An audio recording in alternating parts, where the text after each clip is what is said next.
Hey everyone, this is Rima's Culinary Adventures and we are making zingy rainbow veggie and chickpea salad. Exact quantities and the written recipe in the description box below. In a microwave safe bowl, add canned chickpeas and frozen sweet corn and microwave for 1.5 minutes. Add in kale or broccoli and microwave for another 1.5 minutes. Toss it all to cool and add in the rest of your vegetables. I like carrots, red cabbage, tomatoes, bell peppers.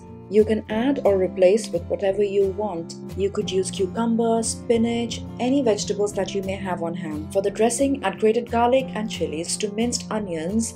Add in the salt and give it a thorough mix. Add sugar and lime juice and mix until it's well combined and the ingredients soften slightly. Pour in some extra virgin olive oil and give it a good stir. Add in your herbs. I prefer green onions and coriander and mix well. Now mix everything well along with any nuts and seeds of your choice and serve with any protein for a complete meal. Please give this recipe a try and let me know what you think in the comment section below. Please like this recipe and subscribe. Thanks for watching and have a happy day.